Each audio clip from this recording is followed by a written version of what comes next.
మనం బాప్తిసం పొందినప్పుడు రక్షణలో ప్రవేశించటానికి బాప్తిసం. పరలోక రాజ్యంలో ప్రవేశించటానికి ఒక బాప్తిసం ఉంది. యేసు రెండవసారి పొందిన బాప్తిసం. మొదటి బాప్తిసం నీవు రక్షణలో ప్రవేశించటానికి మాత్రమే పనికొస్తుంది. రెండవ బాప్తిసం నువ్వు పరలోక రాజ్యములోనికి వెళ్ళిపోవటానికి పనికొస్తుంది. రెండవ బాప్తిసం నీవు దేవుని కొరకు పొందవలసిన శ్రమలు. మొదటి బాప్తిసంలో నీవు దేవుని కొరకు శ్రమ పడతానని ఒప్పుకోలు. దేవుని కొరకు నేను శ్రమ పడగలను అనే ఒప్పుకోలు. రెండవ బాప్తిసం నీవు దేవుని కొరకు శ్రమ పడటమే. చాలాసార్లు మనం చదువుకున్నాం, మరలా చదువుకుందాం. 14:22 అపోస్తల కార్యాలు. అపోస్తల కార్యాలు 14:22 చదవండి. శిష్యుల మనస్సులను దృఢపరచి విశ్వాసమందు నిలకడ, మీ ఒప్పుకోలు, మీ నిరీక్షణ, వీటిలో మీరు నిలకడగా ఉండాలి అంటారు. నిలకడగా ఉండడం అంటే స్థిరంగా ఉండటం అని అర్థం. స్థిరంగా ఉండటం.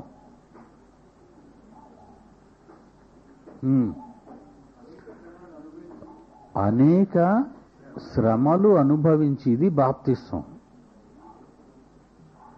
పొందవలసిన బాప్తిసం. అనేక శ్రమలను అనుభవించి మనము దేవుని రాజ్యంలో ప్రవేశించాలి. సంఘంలో కాదు. సంఘంలో ప్రవేశించటానికి నీళ్లలో బాప్తిసం పొందుతావు. సంఘంలో బాప్తిసం పొందటానికి, సంఘంలో ప్రవేశించటానికి నీళ్లలో బాప్తిసం పొందుతావు. అర్థమైందా?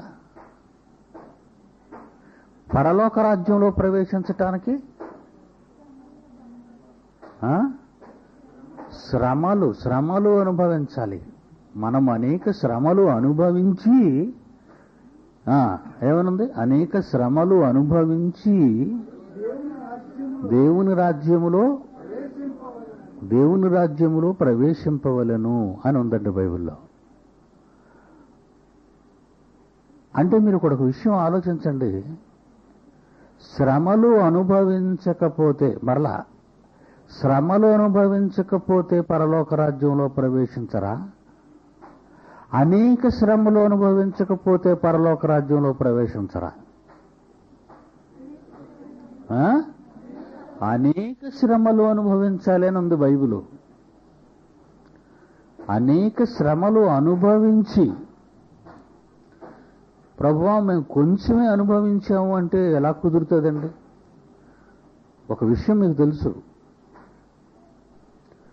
దేవుని కొరకు తన శిరస్సునే ఖండించుకున్న యోహాను కూడా పరలోక రాజ్యంలో ఎక్కడున్నాడట? అల్పుడు. అల్పుడు అంటే అర్థం ఏంటి? అల్పుడు అంటే మామూలుగా పాస్ అయ్యాడు అని అర్థం. ఫస్ట్ క్లాసు లేదు, సెకండ్ క్లాసు లేదు, థర్డ్ క్లాసులో సాధారణమైన పొజిషన్ అది. ర్యాంక్ అంటే మరి ఇంకేముంది? ర్యాంక్ అంటే ఇంకా పెద్దది. ఫస్ట్ క్లాస్ అంటే ర్యాంక్ కాదు అది. కొన్ని మార్కులు వచ్చిన వాళ్ళంతా ఫస్ట్ క్లాసే. ర్యాంక్ అంటే హయ్యెస్ట్ మార్క్స్ ఎక్కువగా వచ్చిన వాళ్ళు అని అర్థం. ర్యాంక్స్ ఉన్నాయి, ర్యాంక్స్ తర్వాత క్లాసెస్, ఫస్ట్ సెకండ్ క్లాసెస్ ఉన్నాయి. ఆ క్లాసెస్ తర్వాత చివరిది థర్డ్ క్లాస్, ఆర్డినరీ క్లాస్ అంటారు దీన్ని. దేవుని కొరకు తన శిరస్సును ఛేదించుకున్న బాప్తీసం ఇచ్చి యోహాను పరలోకంలో ఎక్కడున్నాడు? అల్పుడు అంటే సాధారణమైన చిన్ని ప్లేసులో ఉన్నాడు.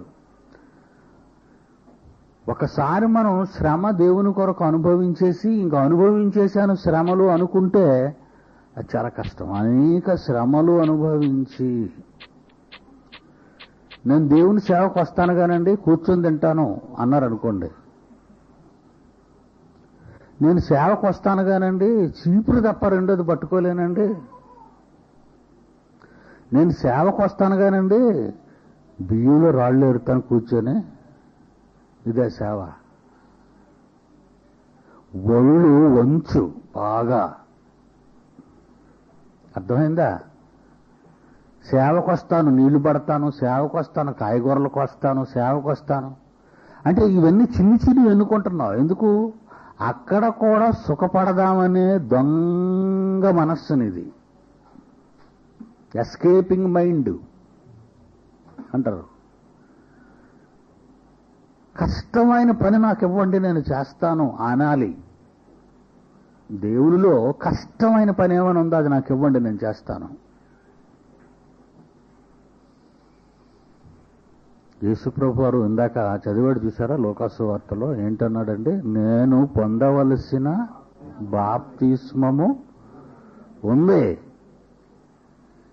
నేను పొందవలసిన బాప్తిస్మం ఉంది. ఒకసారి పొందాడు కదండి, ఇంకేం పొందడు? ఈసారి నీళ్లలో మునగటం కాదు, ఈసారి నీళ్లలో రెండో బాప్తిస్మం నీళ్లలో మునగటం కాదు. మీరంతా నీళ్లలో మునిగేశారా? చేయొద్దండి. అందరూ నీళ్లలో మునిగారు, ప్రస్తుతం లోకంలో మునిగిపోయారు. అంతే కదా? మనమంతా నీళ్లలో మునిగేశాం. ఇంకొక బాప్తిసం ఉంది మీకు, ఇంకొక బాప్తిసం మీకుంది.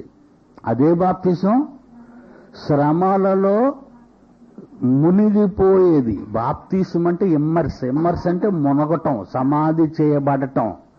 మునిగిపోవటాన్ని బాప్తిజం అంటారు ఇంగ్లీష్లో. తెలుగులో బాప్తిస్మము అనే ఈ పదానికి అర్థం ఏంటంటే మునగడం. మీరు మునిగి ఉన్నారా, తేలుతున్నారా, మునగకుండా ఉన్నారా? నిజంగా చెప్పండి. మీరు మునిగి ఉన్నారా, తేలుతున్నారా, మునగకుండా ఉన్నారా?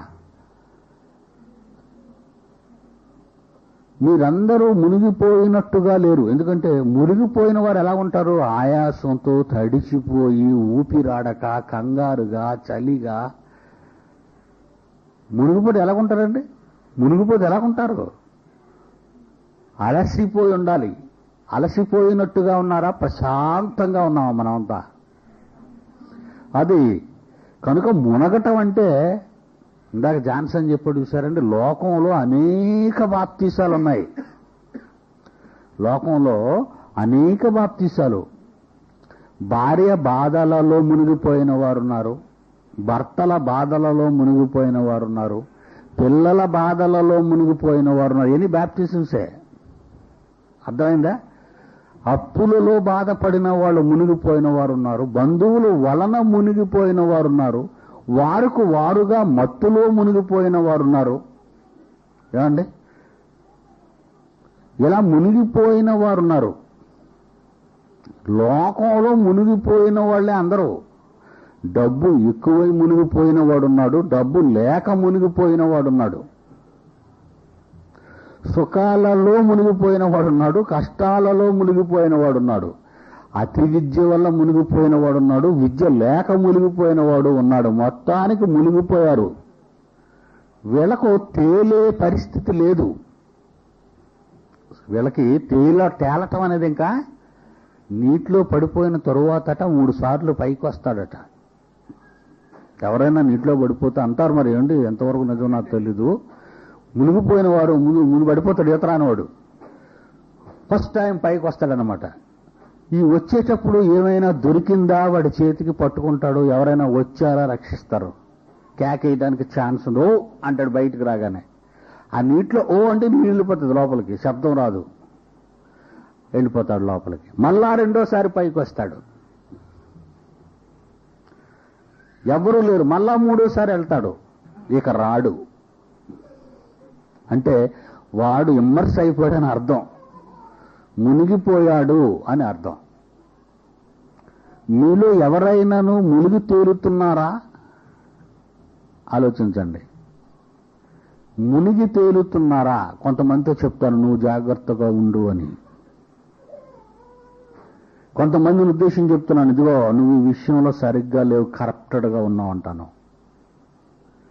అంటే తేలినప్పుడు చెప్తున్నాను, పైకి రాగానే చెప్తున్నాను.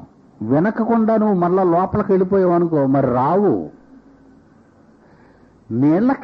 నీళ్లలో ఒక శక్తి ఉంది. నీళ్లు బరువుగా ఉంటాయి, నీరు చాలా బరువు. కొంతవరకు నీళ్లలోకి నువ్వు వెళితే నీళ్లు నిన్ను బయటికి గెంటుతుంటాయి. నీళ్లలోకి దిగిన తర్వాత లోపలికి వెళితే కొంతవరకు నువ్వు నీళ్లలోకి వెళితే అది నిన్ను బయటికి గెంటేస్తుంటుంది. అందుకే పైకి వచ్చేస్తారు.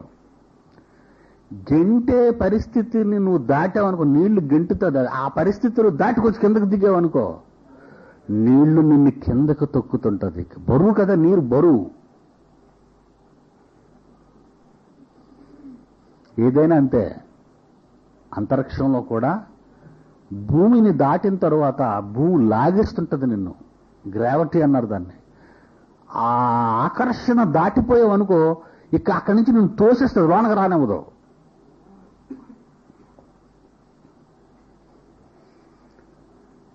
మునిగిపోతావు. ఆ పరిస్థితికి నువ్వు వచ్చావనుకో, నిన్ను నువ్వు కాపాడుకోలేని దశ నీకుంటుంది. అప్పుడు నిన్ను ఎవ్వరూ కాపాడలేరు, ఏ వల నిన్ను బంధించలేదు. అర్థమైందా? ఈ కొత్త సంవత్సరంలో నువ్వు ఎలా ఉండాలి అనుకుంటున్నావో, మునుగున్నావా, తేలున్నావా?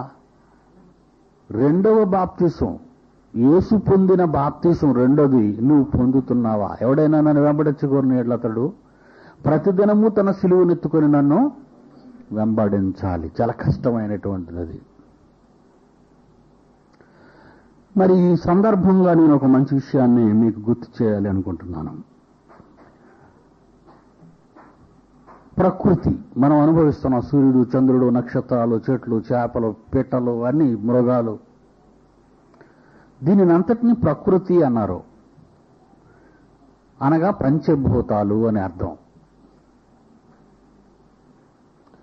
వీటికి భవిష్యత్తు జ్ఞానం ఉంది, అది విశేషం. ప్రకృతికి ఏముంది? భవిష్యత్తు జ్ఞానం. మనకి భవిష్యత్తు జ్ఞానం ఉంది, మనకు లేదా? మనకు లేదండి భవిష్యత్తు జ్ఞానం. ఇలా ఉంటే అలా అయిపోతాం, ఇలా ఉంటే ఇలా అయిపోతాం అని మనకు తెలీదా? మనకు తెలుసు. కానీ ప్రకృతికి మనకి ఒక తేడా ఉంది. ఏంటా తేడా అంటే, ఇలా ఉంటే మనం అలా అయిపోతాం కనుక అలా అయిపోకుండా ఉండడానికి ఇలా ఉన్నప్పుడే జాగ్రత్త పడదాం అనే మైండ్ దానికి ఉందర్రా. అది చిత్రం. మనకి ఎలా ఉంటే మనకండి, మనకేం పర్వాలేదు అనుకునే మైండ్ మంది. భవిష్యత్తు భయంకరంగా ఉంది. ఆ భవిష్యత్తులో మనం ఇలా ఉంటేనే తప్ప అక్కడ మనం ఉండలేము. అక్కడ ఉండాలి అంటే మనం ఇప్పుడే ఇక్కడ ఈ రకంగా ఉండడానికి అలవాటు చేసుకుందాం అనే ఆలోచన మనిషికి లేదు. ఉదాహరణ,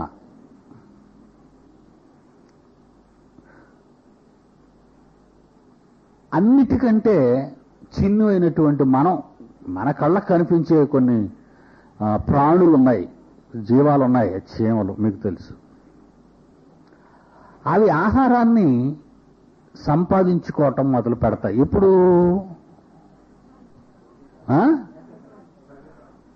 ఆహారాన్ని ఎప్పుడు సంపాదించుకుంటాయి? బయట వాతావరణం బాగా వాటికి అనుకూలంగా ఉన్నప్పుడు ఆ బయట వాతావరణం అనుకూలతను బట్టి ఆహారాన్ని అవి సంపాదించుకొని భూమి యొక్క లోపలి భాగాలలోనికి తీసుకెళ్ళిపోతాయి. మనకు వాతావరణం ఆనందంగా ఉంటే ఏం చేస్తాం? మనకు వాతావరణం ఆనందదాయకంగా ఉంటే మనం ఏం చేస్తాం? తిరుగుతాం ఊరి మీద, సుఖపడాలనుకుంటాం. కానీ అవి మాత్రం వాతావరణము వారికి అనుకూలంగా ఉన్నప్పుడు అవి భవిష్యత్తు వాతావరణాన్ని ఎరిగి వాటికి భయంకరమైన వాతావరణాలు రెండు ఉన్నాయి. ఒకటి వర్షాల కాలం, 2 ఎండల కాలం. వర్షాలు వచ్చాయనుకోండి, చీమలన్నీ ఏమైపోతాయి? ఒక చినుకు పెడితే కప్పడిపోతాయి, సజీవ సమాధి. ఒక చినుకు పడింది అనుకోండి వాటి మీద, అప్పుడు మట్టిలోకి వెళ్ళిపోతాయి అవి. అలానే ఎండలో మెండుగా కాస్తున్నాయి అనుకోండి, బయటకు వస్తే మాడిపోతాయి, నడవలేవు. మనమే ఉట్టి పాదాలతో నడవలేము. మరి అవి చిన్ని ఎలాగ బ్రతకగలవు? ఆ ఎండ వేడికి మనమే భరించలేం. అందువల్ల ఆహారాన్ని అవి ఏం చేసుకుంటాయి?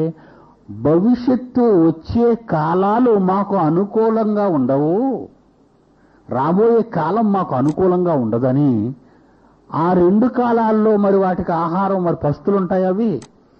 ఆ 2 కాలాల్లో కూర్చొని ఆనందంగా ఆహారాన్ని భుజించాలి, మేము ఏ పని చేయకుండా ఉండాలి అంటే ఆహారాన్ని సంపాదించుకోవాలి అని ఇదిగో ఈ కాలంలో అవి ఆహారాన్ని సంపాదించుకుంటూ ఉంటాయి.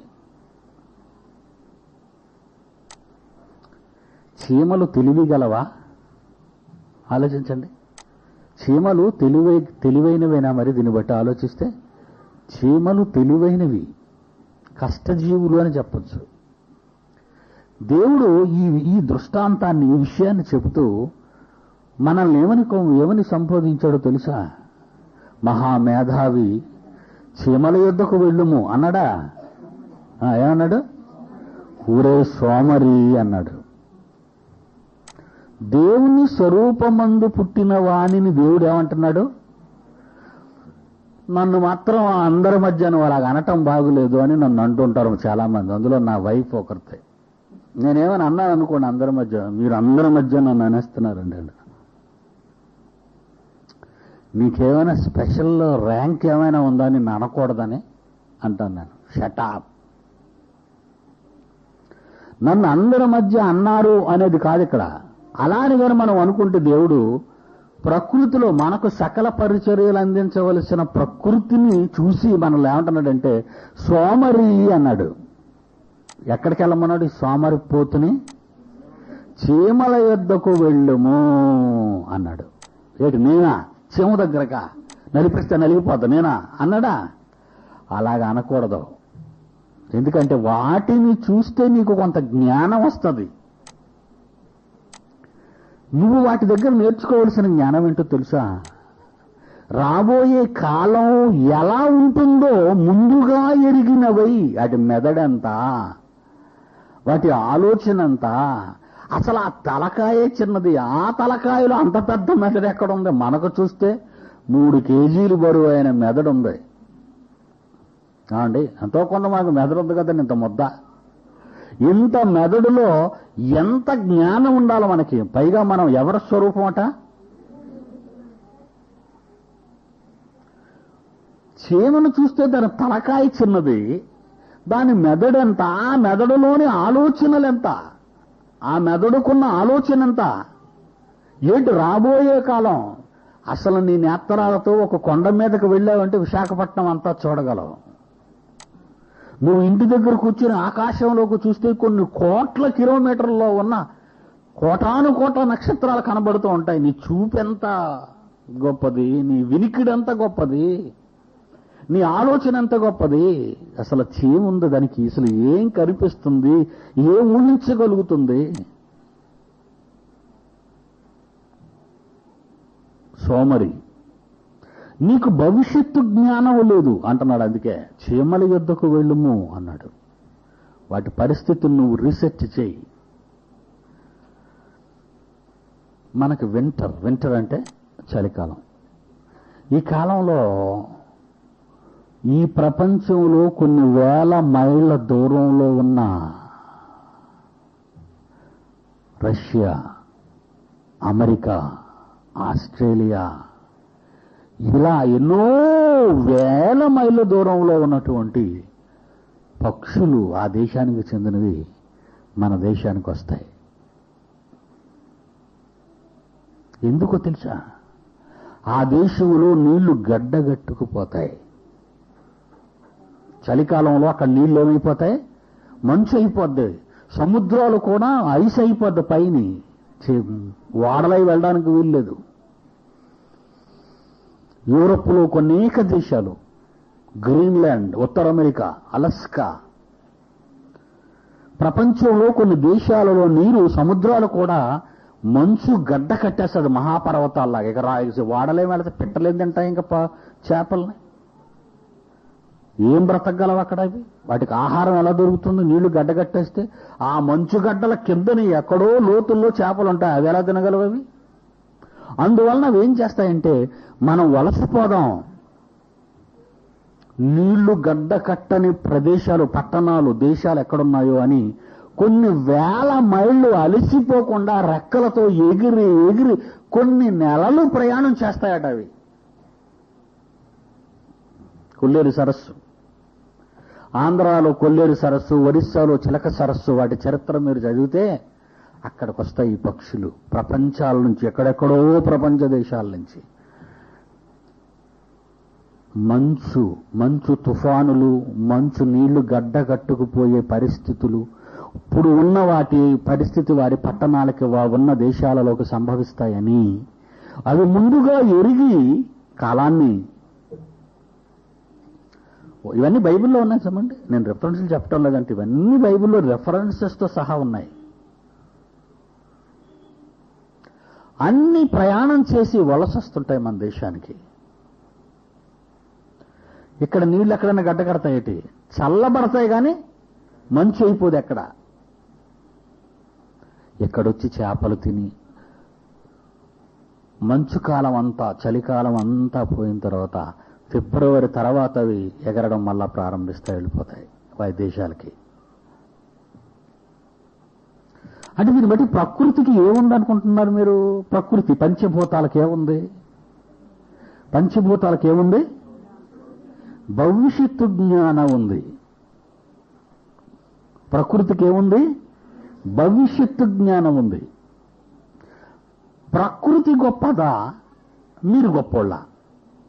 బైబిల్ ప్రకారంగా, మామూలుగా మీకున్న జ్ఞాన ప్రకారంగా ఈ చెట్లు, ఈ చేమలు, ఈ పక్షి, చతుష్పాద జంతువులు, ఈ పక్షులు ఇవన్నీ ఉన్నాయి, అవి గొప్పవా, మీరు గొప్పోళ్ళ? మాట్లాడరా? ఎలాగా మనం గొప్పోళ్ళం కాదు అనుకుంటున్నారా మీరు? మనం గొప్పోళ్ళమే. అవి మనలా ఆలోచించలేవు, మళ్ళా ప్రయాణించలేవు, మళ్ళా జ్ఞానం కలిగినవి కావు, మళ్ళా భాష మేధస్సు ఉన్నవి కావు. అవి ప్రకృతి. మనకంటే మనకు సేవ చేయవలసినటువంటివి. ప్రకృతి మనకు సకల సేవలు అందిస్తూ ఉంది.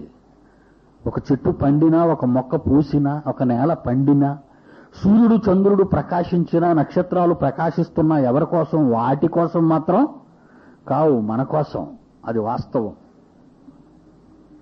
మనం తినాలని, మనం భుజించాలని.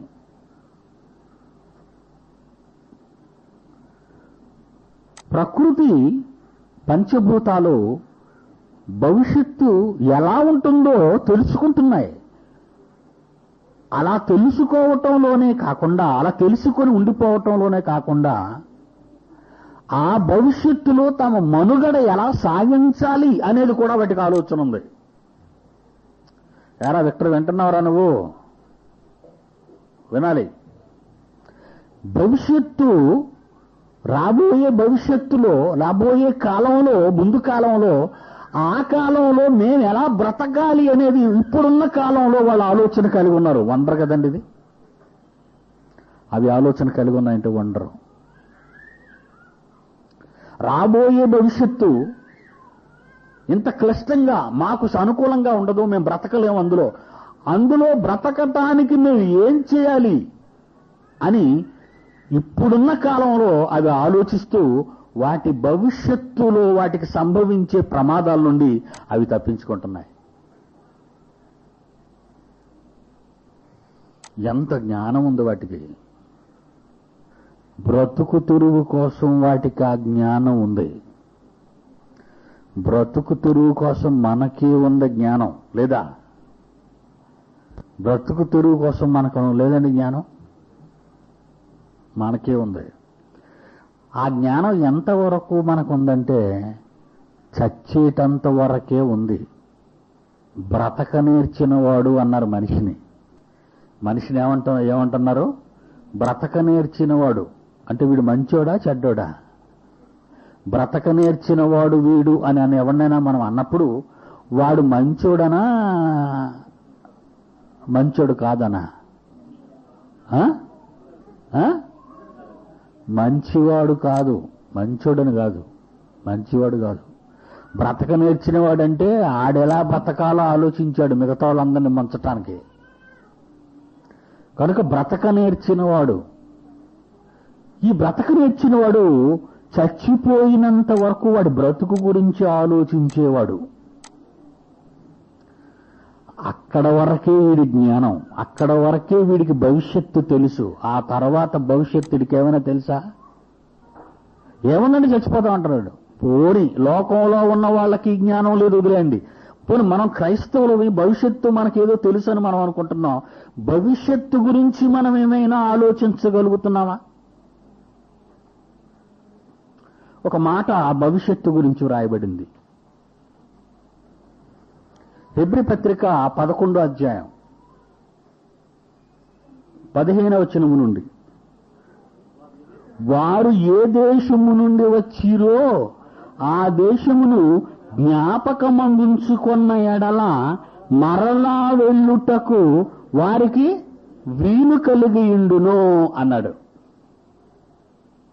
సముద్రం వైపుకి ఎంతమంది, సముద్రం ఒడ్డుకి ఎంతమంది వెళ్ళారో చెయ్యొద్దండి. మన సముద్రం ఒడ్డుకి ఎంతమంది వెళ్ళారు? మిగతా సముద్రం తెలీదా? ఎత్తండి. ఎవరెవరు చూసారు ఎత్తాను. పని ఉంది, అడుగుతాను, ప్రశ్నలు అడుగుతాను. చెయ్యెత్తలేని వాళ్ళు కూడా ప్రశ్న అడుగుతాను. సముద్ర పొడ్డుకు వెళ్ళేసరికి సముద్రం ఉన్న ఆ ప్రాంతం అంతా మీకేం కనిపిస్తుంది? అలాగా గీత ఏం కనిపిస్తుంది మీకు అక్కడ? ఆకాశం సముద్రం కలిసిపోయినట్టుగా ఒక చిన్న గీత, అలా చిన్నగా గీత కనబడుతుంటది.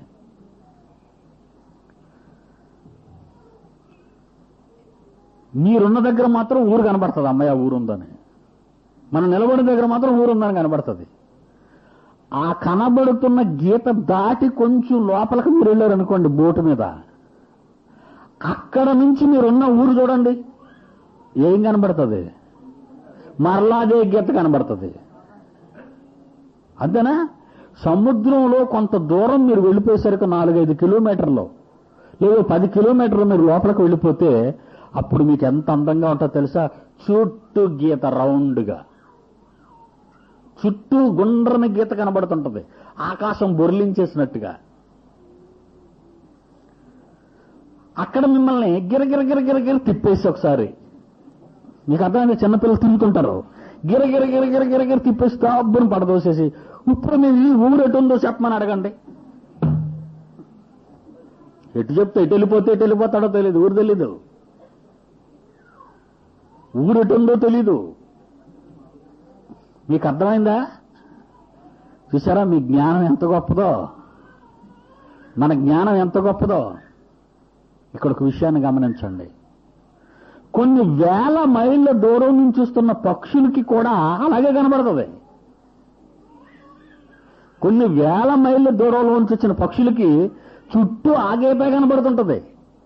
కానీ ఇండియా దేశం ఇటు ఉందని, ఆస్ట్రేలియా దేశం ఇటు ఉందని, అమెరికా దేశం ఇటు ఉందని, గ్రీన్లాండ్ ఇటు ఉందని, అలస్కా ఇటు ఉందని, జపాన్ ఇటు ఉందని వాటికి ఎలా తెలుసని మీరు అనుకుంటున్నారు?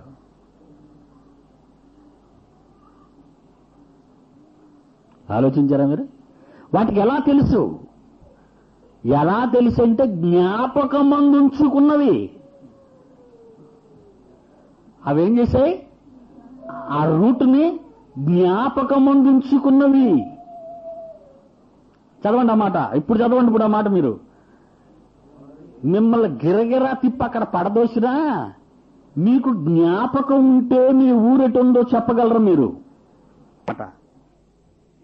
వారు ఏ దేశము నుండి వచ్చిరో ఆ దేశమును జ్ఞాపకమందుంచుకున్న ఎడల మరలా వెళ్ళుటకు వారికి వీలు కలిగియుండును.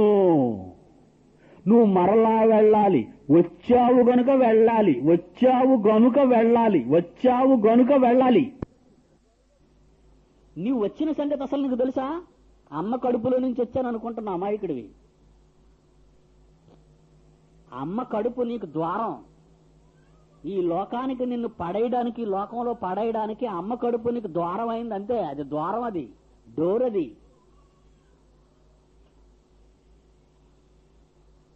ఇప్పుడు మరలా నీకు ఏదో ఒక అమ్మని చూసి కడుపులోకి వెళ్ళిపోయి పరలోకానికి వెళ్ళిపోతావు అనుకోకు. అర్థమైందా? ఇప్పుడు నువ్వు డైరెక్ట్ గా నీ అంతట నువ్వే వెళ్ళాలి. అప్పుడు చిన్నోడు వచ్చావు, నీకు ఆయనే డోర్ వేసాడు. ఇప్పుడు రావటానికి చిన్నోడు గనక అప్పుడు చిన్నవాడివి. ఇప్పుడు మీసాలు మెలేస్తున్నావు, తెలివైన వాడిని అనుకుంటున్నావు. ఈసారి నీకే అమ్మ కడుపు లేదు పరలోకానికి నిన్ను తీసుకెళ్ళడానికి. నువ్వు వెళ్ళాలి. నువ్వు వెళ్ళాలి అంటే నీకేముండాలి? జ్ఞాపకం ఉండాలి. పరలోకానికి వెళ్ళటానికి ఏదైనా మ్యాప్ సంపాదించావా? ఏమైనా జ్ఞాపకాలు నీకేమైనా ఉన్నాయా? ఎవరైనా జ్ఞాపకం చేస్తుంటే వింటున్నావా, లేకపోతే మత్తుగా ఉంటుందా నీకు? ఆలోచించండి. వారు ఏ దేశము నుండి వచ్చిరో ఆ దేశమును జ్ఞాపకం ముందుంచుకున్న ఎడల మరలా వెళ్ళుటకు వారికి వీలుకు కలిగి ఉండును. అయితే 16 మరి శ్రేష్టమైన దేశమును అనగా పరలోక సంబంధమైన దేశమును కోరుచున్నారు మీరు.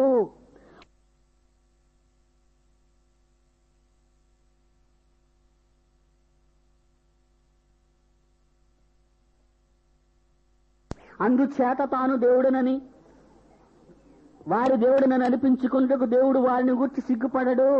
ఎలయనగా ఆయన వారి కొరకు ఒక పట్టణము సిద్ధపరిచి ఉన్నాడు. ఆ పట్టణానికి తోవ నీకు తెలుసా? మీకేమైనా తెలుసా తోవ పట్టణానికి వెళ్ళటానికి? పోనీ ఎవరైనా వచ్చి ఏమండి ఆ పట్టణానికి తోవ దయచేసి నాకు చెప్పియండి అని నన్ను అడుగుతున్నారా? అది లేదు. పట్టణానికి తోవ తెలీదు, ఆ తోవ గురించి కనుక్కునే విధానము లేదు. మీరు ఎంత అమాయకులారా మీరు! అసలు భయం లేదు. భయము లేని బ్రతుకులలో ఉన్నాం అంతే. Happy new year, wish you happy new year, welcome, same to you, bye. ఇవి తప్పించేది తెలియదు వీళ్ళకి. తెలివైన వాళ్ళు, రూట్ తెలిసిన వాళ్ళ గురించి చెప్పమంటారు ఒక మాట. తెలివైన వాళ్ళు, రూట్ తెలిసిన వాళ్ళు ఉన్నారు, వాళ్ళ గురించి చెప్పమంటారా? అండర్లైన్ చేసుకోండి. 10 అదే వచ్చిన 10. ఏలయనగా దేవుడు దేనికి శిల్పియు నిర్మాణకుడై ఉన్నాడో మీరు వెళ్ళవలసిన పునాదులు గల ఆ పట్టణము కొరకు అబ్రహాము ఎదురు చూస్తున్నాడు. అంటే రూట్ తెలిసిపోయిందా లేదా ఆయనకి? అంటే వెళ్ళిపోవడానికి సిద్ధంగా ఉన్నాడు ఈయన. అనాలంతే. ఆయన అంత రెడీ అయిపోయినాడు, అన్ని సర్దుకున్నాడు మోటమ్ముళ్ళు. ఎంత చక్కటి మాట! దేవుడు దేనికి శిల్పి నిర్మాణకుడై ఉన్నాడో పునాదులు గల ఆ పట్టణము కొరకు అబ్రహాము ఎదురు చూచుచుండెను. చచ్చిపోయి ఎంతకాలం అయిందో తెలుసా? ఆయన భూమి మీద చచ్చిపోయి ఎంతకాలం అయింది ఈయన? అబ్రహాము మరణించి నేటికి 4000 సంవత్సరాలైంది. నేటికి 4000 years. ఇప్పుడు చదువుతున్నాం ఈ మాట మనం. ఇప్పటికీ ఆ పట్టణము కొరకు ఎదురు చూస్తున్నాడు. అతని జీవితం ఎంతండి? అతని జీవితం ఎంత? అతని జీవితకాలం ఎంత? మీరు చదువుకున్నారు బైబిల్లో. బ్రతికింది 175 సంవత్సరాలు, ఎదురు చూస్తున్నది 4000 సంవత్సరాలు. మీ వయసు ఎంత? మీ కాలం ఎంత? మీ వయసు ఎంత? అంతా 70 ఏళ్ళు లోపే ఉన్నారు ఇక్కడ. 70 years లోపు 70 ఏళ్ళు. అసలు మీరు ఏదైనా ఎదురు చూడాలని అనుకుంటున్నారా? ఆయన ఎదురు చూసిన కాలం 4000 సంవత్సరాలు ఇంకా కంటిన్యూ అవుతుంది. అది మీకున్న ఆత్రాల 60 ఏళ్ళే కాలేదు ఇంకా. మీకు అసలు ఎదురు చూపులకు అర్థం తెలీదు. పరలోకానికి ఎదురు చూడాలి అనే ఆలోచనే లేదు. అందుకే అన్నాడు, సోమరి చీమల యొద్దకు వెళ్ళు అన్నాడు. నిన్ను భవిష్యత్తును ఎరిగినవి రాబోయే కాలంలో వర్షాలకి ఎండకి ఆహారాన్ని సంపాదించుకోలేవు. అప్పుడు గాని నేల మీదకి ఆ రంధ్రాల గుండా భూమి మీదకి వస్తే వేడిమికి కాలిపోయి చచ్చిపోతాము, వర్షానికి మునిగిపోయి చచ్చిపోతాము, కొట్టుకుపోతాము అని ముందు ఆలోచన కలిగి రాబోయే కాలం గురించి ఆలోచిస్తూ ముందుగానే తమ ఆహారాన్ని నేలలో దాచుకుంటున్నాయే. వాటి తలకాయంత, అందులో ఉన్న మెదడంత. నీ తలకాయ చూస్తే చెడ్డుంది, మెదడు చూస్తే 10 కేజీలుంది, కానీ నీకు ఆ జ్ఞానం లేదా. అందుకే నిన్ను సోమరి అంటున్నానన్నాడు దేవుడు. సోమరి.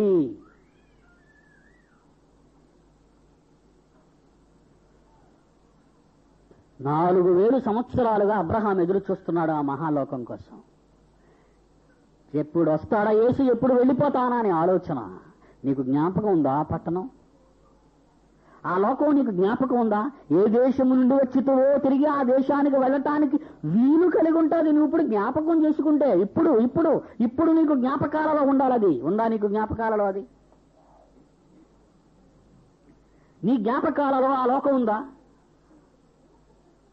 4000 ఎదురు చూచిన కాలం, బ్రతికిన కాలం 175. ఇంతకీ పొందబోయే కాలంలో ఇంకా ఎంత అనుభవిస్తాం? బాగా వినాలి. బ్రతికిన భూమి మీద కాలం 175 ఏళ్ళు అబ్రహాంకి, ఎదురు చూసిన కాలం 4000.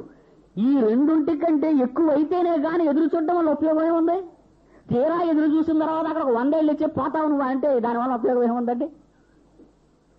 బ్రతికింది 175 ఏళ్ళు, ఎదురు చూస్తున్నది 4000 సంవత్సరాలు. ఇకపోతే ఆ పరలోకం అనేది అనుభవం ఎంతకాలం అనుకుంటున్నారు మీరు?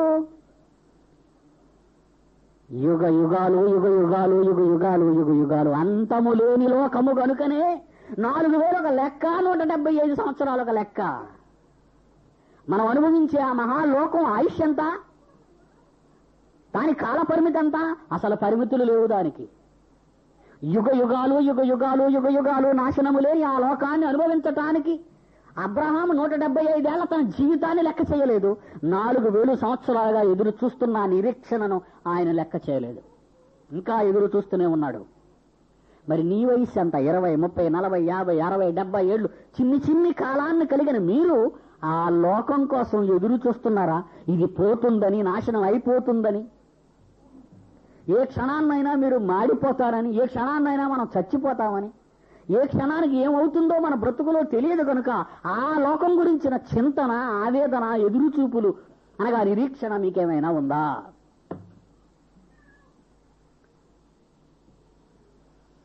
హ్యాపీ న్యూ ఇయర్ అంట, హ్యాపీ న్యూ ఇయర్. ఇదంతా అన్హ్యాపీ, నీకు తెలియదు ఆ సంగతి. లోకంలో మనిషి బ్రతికిన కాలం హ్యాపీ కాదు. ఏంటిది? అన్హ్యాపీ. కూలి పనికొచ్చి ఎండలో రాళ్లు కొడుతున్నప్పుడు హ్యాపీ వర్క్ అండెవడో. చేతులు పగిలిపోయి, దెబ్బలు తగిలి, కాళ్లకు ముక్కలు తగిలి, శరీరం అంతా చెమటతో అలిసిపోయి మండుటెండలో హ్యాపీ అంటే పిచ్చి పట్టిందని అర్థం. సాయంకాలం పని కట్టేసి ఇంటికి వెళ్ళి తలారా స్నానం చేసి కడుపు నిండా ఆహారం తిని ప్రశాంతంగా నిద్రపోతాడు. అది హ్యాపీ. మనిషి భూమి మీదికి వచ్చింది పని చేయు కాలము. పని చేయటానికి అదే యేసు పొందిన బాప్తిస్మము. పని చేయటానికి మనిషి వచ్చి ఇక్కడ హ్యాపీలు చెప్పుకొని తిరుగుతాడంటే వాడికి అసలు పిచ్చి పట్టింది. ఎవరైనా హ్యాపీ న్యూ ఇయర్ అంటే నేనేం చెప్పాలనిపించడం లేదు నాకు. హ్యాపీ న్యూ ఇయర్ అన్నారు. హ్యాపీ ఏంటి హ్యాపీ? అవును, మనకి పనే పాట. ఒక దేవుడు పన, దేవుడి గురించిన ఆలోచన. చాలా మంది అనుకున్నారు మా వాడికి ఎప్పుడో హ్యాపీ చెప్పేసాం, ఇలాగే అనుకున్నాడు కదా మమ్మల్ని అందరినీ అని. చాలా మంది నాకు హ్యాపీ న్యూ ఇయర్ చెప్పారు. చెప్పలేదా? మీరు హ్యాపీ పొందడానికి రాలేదు ఇక్కడికి. నేను పొందవలసిన బాప్తిసం ఉన్నది. గెత్సెమనే వనంలోకి వచ్చేసరికి సిలువెక్కే తరుణం ఆసన్నమవుతున్న వేళ యేసు ప్రభు వారు అంటున్నారు, దేవా ఏమాత్రం చిన్న ఛాన్స్ ఉన్నా ఇది తప్పించేయమంటున్నాడు. తెలుసు కదా ప్రార్థన మీకు. గెత్సెమనే వనంలో ఆయన ప్రార్థన చేస్తూ, తండ్రి నీ చిత్తమైతే ఈ గిన్నె నా యొద్ద నుండి. చూసారా, ఆయన కూడా ఆఖరి క్షణంలో ఎంత బాధపడిపోతున్నాడో అది అనుభవించటానికి. ఇప్పుడు నువ్వు ఈ లోకంలో ఉన్నది దేనికి? దానికే. ఈ లోకంలో నువ్వు ఉన్నది దానికోసమే ఉన్నావు. ఇప్పుడు ఇక్కడ నీకు హ్యాపీ ఏది? లేదు. హ్యాపీగానే ఉన్నానని అనుకున్నావా, నీకు పని లేదు. అంతే కదండి. మా వాళ్ళు నైట్ డ్యూటీకి వచ్చినప్పుడు ఒక మంచి బెడ్షీటు, ఏమండి, తల కింద వేసుకోవడానికి ఒక చక్కటి పిల్లో అన్ని పట్టుకొని నైట్ డ్యూటీకి వస్తారు, ఒక చిన్న బ్యాగ్ పట్టుకొని. వాళ్ళని చూస్తుంటే ఏమనిపిస్తుంది? కష్టజీవులు, ఈ రాత్రంతా పాపం పని చేస్తారనుకుంటారు ఎవరైనా? ఆహా. కొన్ని డిపార్ట్మెంట్స్ ఉన్నాయి, పేక ముక్కలు తెచ్చుకుంటారు వాళ్ళు. ఏమండి, పేక ముక్కలు. ఆ డిపార్ట్మెంట్ ఏంటో తెలుసా? Fire service. ఎప్పుడో ముట్టుకుంటుంది కదా, అప్పటి వరకు మనం ఏం చేద్దాం? నువ్వు పని చెయ్యటానికి వచ్చావు, సుఖపడటానికి కాదు.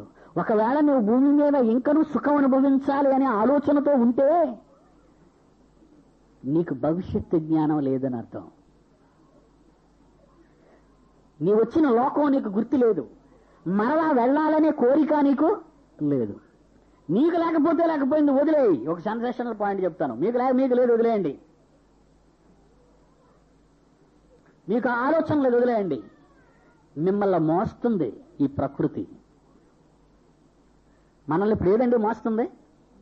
మన భారం ఇప్పుడు ప్రస్తుతానికి ఎవరు తీసుకున్నారు? మన బాధ్యత భూమి, ప్రకృతి. భూమి అన్నారనుకోండి, నేల లేదా, ఆకాశం లేదా, నక్షత్రాలు లేవా, సూర్యుడు లేడా? భూమి ఇచ్చేస్తే సూర్యుడు లేకపోతే మీరు బతకగలరేటి? అర్థమైందా? వినో సరస్వతి, జాగ్రత్తగా. భూమి ఉండాలి, ఆకాశం ఉండాలి, నక్షత్రాలు ఉండాలి, సూర్యచంద్రులు ఉండాలి, ప్రకృతిలో కనబడనిదంతా ఉండాలి నువ్వు బ్రతకటానికి. ఇది మోస్తుంది. ప్రకృతి ఒడిలో మనము భద్రపరచబడ్డాం. నిన్ను భద్రపరిచి, నిన్ను దాచి, నీకు సేవలు అందిస్తున్న ప్రకృతికి ఎంత జ్ఞానం ఉందో తెలుసా? అవేమైనా సుఖపడతానని అనుకున్నారా మీరు? ప్రకృతి సుఖపడుతుందా? ఏమండి, ప్రకృతి సుఖపడుతుందా? కోడికేటండి దానికి బాధ్యత ఏముందండి? దానికి బెంగ.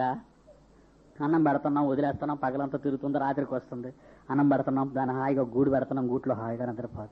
దానికేం శ్రమ అని మీరు అనుకుంటున్నారా? ఒకసారి తెగిపోద్ది. దాని శ్రమ తెలుసు కదా మీకు. ఒకసారి ఏమవుతుంది? అది తెగిపోద్ది. కోళ్ల ఫారంకి వెళ్ళి చూస్తుంటాం, తెల్లటి కోళ్ళు ఎంతో చక్కగా అందంగా ఆడుకుంటూ ఉంటాయి. కానీ అవి ఎందుకున్నాయో తెలుసా? తెగిపోవటానికి. అవి పొందవలసిన బాప్తిజం ఉంది. ప్రకృతికి సుఖం లేదు. చక్కగా వరి పైరంతా పండింది, పచ్చటి పైరులు చక్కగా మంచి రంగుకు వచ్చేసాయి. ఎందుకు రంగుకు వచ్చాయి? కోసేయండి అని. పైరంతా మంచి రంగుకు వచ్చిందంటే అర్థం ఏంటి? పనులు ఇలా పడిపోతానంటే అర్థం ఏంటి? మమ్మల్ని కోసేయండి. కసా కసా కసా కసా కసా కోసుకెళ్ళిపోతారు, అయిపోయింది. మరి సూర్యుడు మండిపోతున్నాడంటే దానికేముందండి, మండుతుంది, హ్యాపీగా అనుకుంటున్నారా మీరు? నీ బాధ నీకు తెలుసు, దాని బాధ దానికి తెలుసు. మొత్తానికి ప్రకృతి ఎంత బాధపడుతుందో మీరు చూస్తారు ఒకసారి. ప్రకృతి ఎంత బాధపడుతుందో తెలుసా మీకు? రోమాపత్రిక 8వ అధ్యాయం 22వ వచనం. రోమాపత్రిక 8వ అధ్యాయం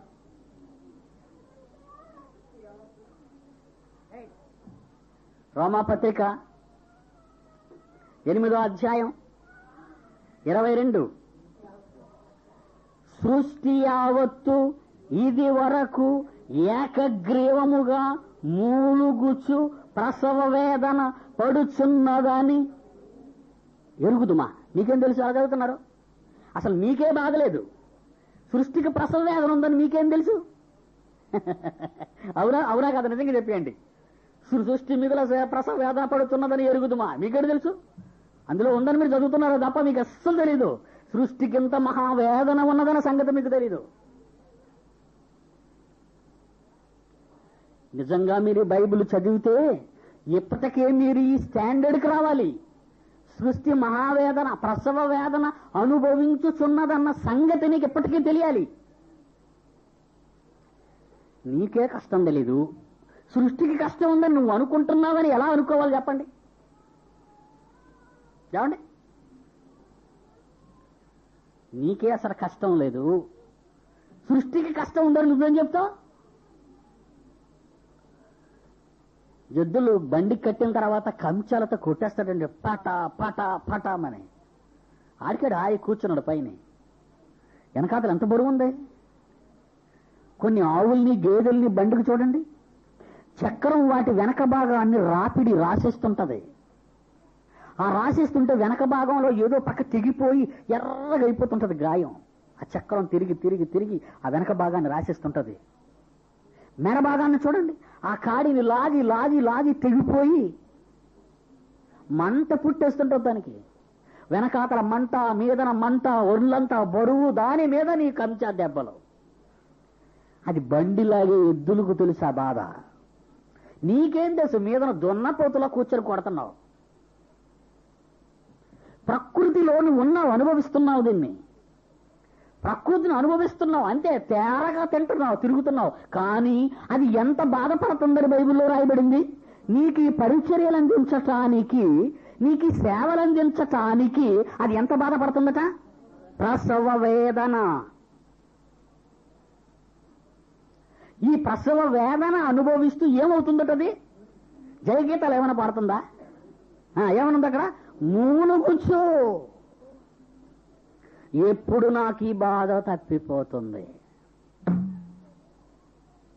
ఎప్పుడు నాకు ఈ బాధ తప్పిపోతుంది, నేను ఎప్పుడు ప్రకాశించకుండా ఆరిపోతాను, మేమెప్పుడు ప్రకాశించకుండా రాలిపోతామని నక్షత్రాలు, మేమెప్పుడు పండకుండా ఉండకుండా పోతామని భూమి నేల, మేమెప్పుడు తెగిపోకుండా నలిగిపోకుండా మా తోలు ఒలిచి మా మాంసాన్ని తిని మేము ఎప్పుడు ఈ బాధలో నుంచి తప్పించుకుంటామని అవి.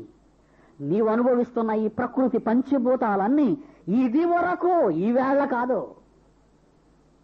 శపింపబడిన నాట నుండి, నేల శపింపబడిన నాట నుండి ఏదైనా వాతావరణం, ఈ మానవాళిని దేవుని కుమారులను మోయడానికి, ప్రకృతి ఒడిలో నిన్ను నిద్రపుచ్చటానికి, నిన్ను సుఖపెట్టడానికి అదెంత ప్రసవ వేదన పడుతూ మునుగుతున్నాయో చెప్తున్నాడు ఇక్కడ. అబ్బా, ఎంత జ్ఞానం రాశాడండి దేవుడు బైబిల్లో. ఎవరికి తెలుసండి, మదించిపోయిన మనిషికి బాధ ఏం తెలుసు చెప్పండి? బండి మీద ఉన్న వాడికే తెలుసు దీని బాధ.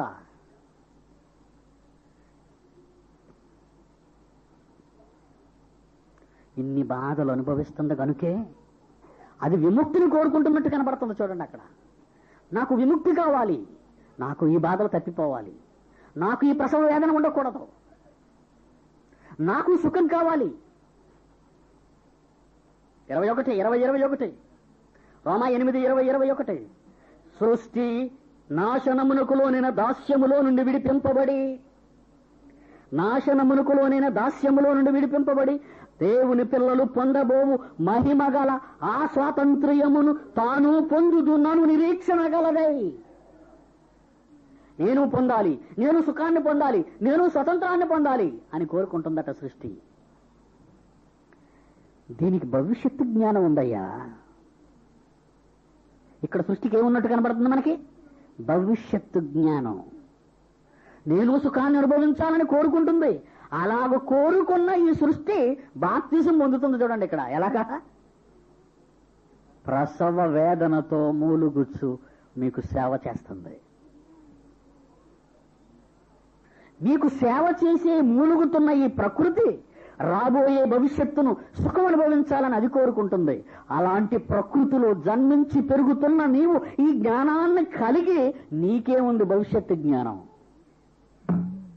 నీకేమైనా ఉందా భవిష్యత్తు జ్ఞానం?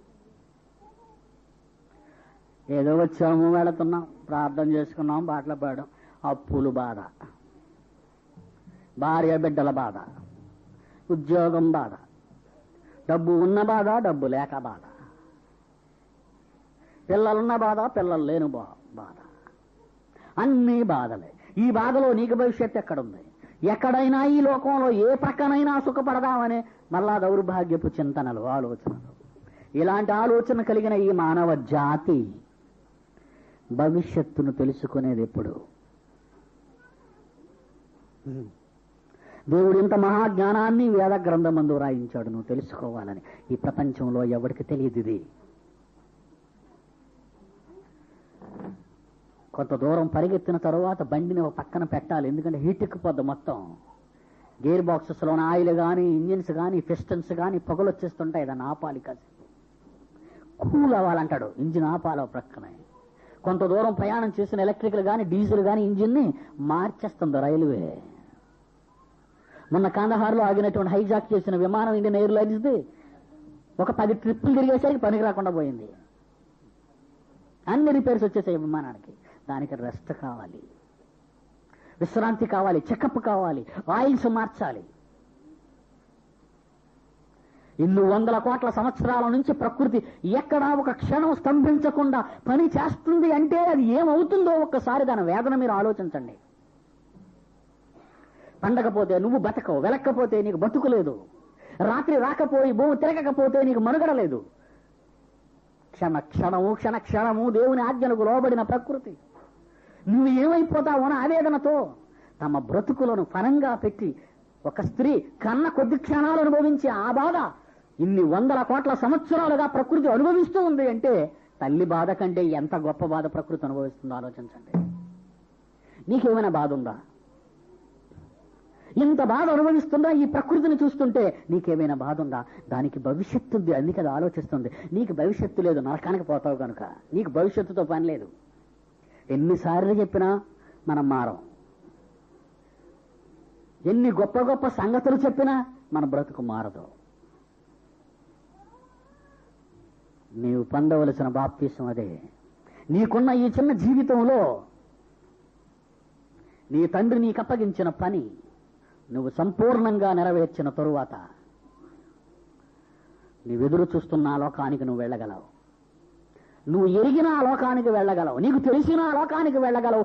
ఎన్ని వేలు సంవత్సరాలు నిరీక్షించిన అబ్రహాము వలె ప్రయత్నించు. ప్రార్థన చేసుకుందాం.